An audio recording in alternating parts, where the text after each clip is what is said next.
Mesdames et messieurs, bonsoir. Merci de vous être informés avec nous dans Radio 7 Online, dont voici le titre. Préparer la rentrée de classe des enfants est un luxe pour certains parents car la plupart des Quinois s'abstiennent par manque de moyens pour se présenter devant le vendeur de fournitures scolaires. Dans un coup de projecteur, Trésor Bachicha a trouvé un tableau à refaire. Quoi de neuf? La réponse, c'est dans ces journaux. Journée internationale de la paix, les enfants journalistes élèvent le temps pour exiger la paix dans la partie est de la République démocratique du Congo. Ils lancent ainsi un message fort aux dirigeants de la RDC. Prenez votre mal en patience. Le développement de ces titres dans ces journaux. Les enfants journalistes de la ville de Kinshasa et de Luturi plaident pour la paix dans l'est du pays. Ces enfants lancent un appel vibrant au président en exercice de l'Union africaine pour que la paix revienne en Afrique. Ils se sont exprimés ainsi à l'occasion de la Journée internationale de la paix célébrée ce 21 septembre à travers le monde. Suivez. Célèbre la Journée internationale de la paix avec comme thème se relever pour un monde équitable et durable. Étant enfant, étant congolaise, je veux la paix dans mon pays. Je veux la paix dans le monde entier. Avec la guerre qui se passe à l'Est, nous voyons des enfants qui souffrent. C'est chaque jour le nombre des orphelins, des orphelines augmente. C'est chaque jour que le nombre des enfants qui sont dans la souffrance est en train d'augmenter. Je prie que cette paix règne dans mon pays, que la paix règne à l'est de mon pays et je demande à notre gouvernement, particulièrement au président de la République, qui est aussi le président en exercice de l'Union africaine, créer des réunions. Comment faire pour maintenir la paix dans mon pays, pour retrouver cette paix qui a perdu dans notre pays. Je demande au gouvernement de la République, je demande au chef de l'État qu'il puisse rétablir la paix à l'est du pays. À l'est du pays, les enfants étudient à bas le sol, d'autres n'ont jamais vu le cahier. Chaque jour, il y a des guerres à l'est du pays et il n'y a pas la paix. Aujourd'hui, nous célébrons la Journée internationale de la paix. C'est au chef de l'État, garant de bon fonctionnement, qu'il puisse gérer tout ce qui se passe à l'est du pays. Cette journée est dédiée à la paix, particulièrement à l'absence de guerre. Cette journée est consacrée au renforcement des idéaux pour une paix durable. Étant qu'enfants journalistes, nous voulons que le gouvernement puisse veiller à ce que la paix puisse régner dans notre pays. Nous voyons de guerres en Est, dans de diverses provinces de notre pays. Cela n'est pas normal. Il y a de violences faites aux femmes, il y a de guerres, il y a beaucoup de choses. Nous ne voulons pas cela. Nous demandons à ce que le président de la République puisse revoir un peu ce qui s'est passé ici dans notre pays, qu'ils prennent des précautions afin que tout ce qui crée le désordre dans notre pays puisse s'arrêter. Nous, enfants journalistes de la RDC, demandons au président de la République, Félix-Antoine Tshisekedi Tshilombo, d'aspirer aussi d'instaurer ou de travailler pour maintenir la paix dans notre pays. Aujourd'hui, nous étant que jeunes Congolais, nous voulons la paix en RDC. C'est pour cela que nous fêtons cette journée avec joie, avec gaieté, pourquoi pas aussi avec de bonne humeur. Nous tous, nous avons envie que la paix puisse se régner en RDC. Nous sommes il y a 37 ans ou 17 ans comme ça, il y a que la guerre qui règne en RDC. C'est pour cela que nous ne voulons plus la guerre soit ici dans notre pays. Nous demandons au chef de l'État de respecter ses paroles et d'honorer la population congolaise. Car il y a trop d'enfants qui se sont disparus à travers la guerre. C'est pour cela que nous disons au chef de l'État d'honorer cette journée en faveur des enfants.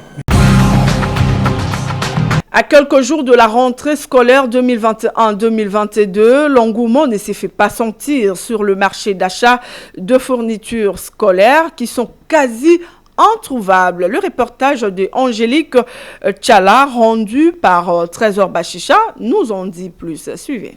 Nous nous retrouvons au marché central de Kinshasa, Zando. Les vendeurs de fournitures et tenues scolaires sont sans acheteurs. Cela est dû à quoi? L'un des parents croisés sur place, chauffeur automobiliste de son état, tente de donner un élément de réponse. Bon, la rentrée pour nous désater.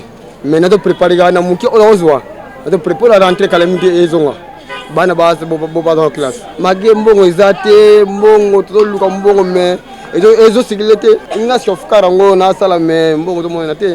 Mais na muki ono azwa. on a la bande on a l'État congolais.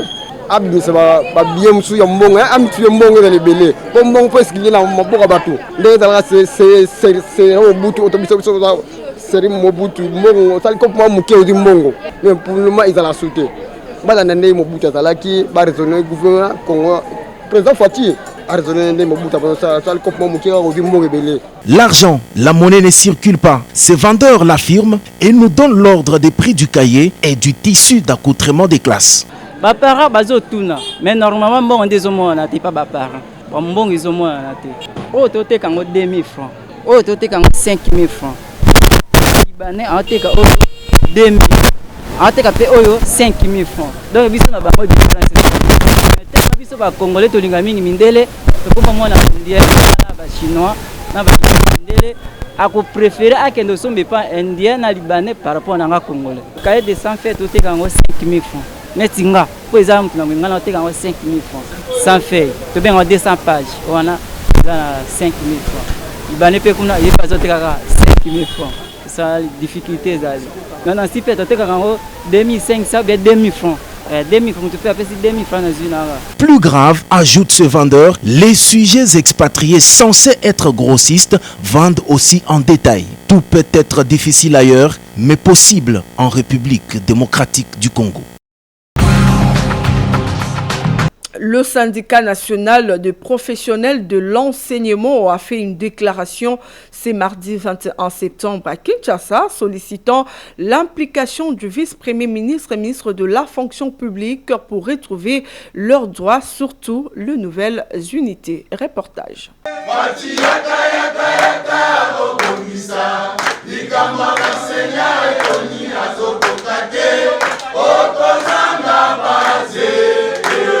Le membre du syndicat national des professionnels de l'enseignement, SINAP en sigle, se sont réunis en assemblée générale en vue d'examiner la situation de l'enseignant congolais en ce qui concerne l'augmentation salariale, les enseignants nouvelle unité, les zones salariales, la retraite des enseignants, les évaluations certificatives, l'arrêté ministériel numéro 018 du 16 juin 2021. Après débat et délibération, les participants ont constaté ce qui suit. De l'augmentation salariale.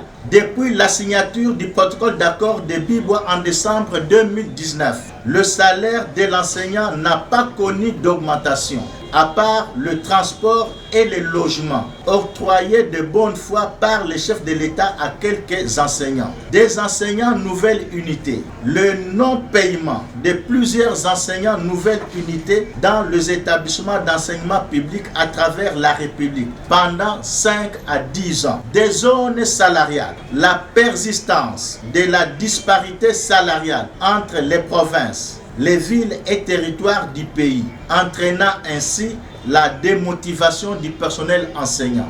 De la retraite des enseignants et administratifs, les préalables et les principes d'une retraite digne et honorable n'ont pas été respectés par le ministère de l'EPST. Des évaluations certificatives, TENAFEP et examen d'État. La persistance massive des non-enseignants à la surveillance des épreuves certificatives édition 2021. En violation des textes régissant ces épreuves. La présente déclaration syndicale constitue le préavis des grèves. En cas de non-satisfaction de toutes ces revendications, le gouvernement de la République sera tenu seul responsable des perturbations qui en découleraient. Le ministre de Transport, Voies des Communications et Désenclavement, Cherubin Okende, a mis en place le lundi la commission d'enquête sur la situation du comité Transco suspendu, composé donc de 7 membres, dont un de la présidence de la République, un de la primature, 3 du ministère de Transport, 1 du ministère de l'Emploi, 1 de la coordination de changement de mentalité et enfin un membre de l'association pour l'accès à la justice à ACAJ. Cette commission aura pour mission d'enquêter sur le fait mis à charge du comité que dirigeait Blackson Bongi. Suivez. Comme promis, après la découverte étonnante du cimetière des bus Transco en Tsélé, le ministre des Transports, Voies de Communication et des Désenclavements, Chérubin Okende Senga, a mis en place le lundi 20 septembre 2021 la commission d'enquête sur la gestion du comité suspendu. Composé de 7 membres, dont un de la présidence de la République, un de la primature, 3 du ministère des Transports, 1 du ministère de l'Emploi, 1 de la coordination des changements des mentalités et enfin un membre de l'association pour l'accès à la justice ACAJ, cette commission aura comme mission d'enquêter sur les faits mis à charge du comité que dirigeait Blackson Bongi. Face à la situation qui a prévalu au sein de cet établissement public, provoquant la grève des agents pour un paiement de 8 mois de salaire, mais aussi la situation des 161 bus cannibalisés en Tsélé, Chérubin Okende a rappelé aux membres de la commission la nécessité de faire un travail de qualité. Il faut que nous connaissions qui s'est rendu répréhensible de quel fait et comment on peut arriver à redresser la situation pour que nous ne tombions plus dans les mêmes travers. Je compte énormément sur les uns les autres. Je suis mieux placé pour savoir pourquoi vous êtes dans cette commission. La même idée que je me fonde de l'action sur l'État, je me la donne aussi en ce qui vous concerne, parce que je crois que vous êtes capable de nous aider à clarifier cette situation pour rétablir les responsabilités et aussi mettre hors d'état de nuire ceux qui n'ont pas cette bonne conscience de pouvoir faire avancer les choses. Mise en place le lundi 20 septembre, la commission sera officiellement installée à Transco ce mardi 21 septembre. Elle devra rendre ses résultats dans un délai raisonnable. L'Université de Kinshasa a désormais un nouveau comité de gestion depuis lundi 20 septembre. Selon l'arrêté du ministre de l'ESU, Moïndo Nzangi, le professeur Jean-Marie Kayembe est nommé recteur. Il remplace le professeur Daniel Ngoma. D'autres membres du comité sont professeur Estache Mbanza, secrétaire général académique, professeur Antoine Chimpi Wola, secrétaire à la recherche, professeur Lapika Dimonfou, secrétaire général administratif et professeur Diangani Massika, administrateur du budget. Il faut noter que le nouveau recteur était professeur à la faculté de médecine et pilotait la commission de prise en charge de la riposte contre le coronavirus. Mesdames et messieurs, c'est la fin de ce journal. Merci de l'avoir suivi. Au revoir.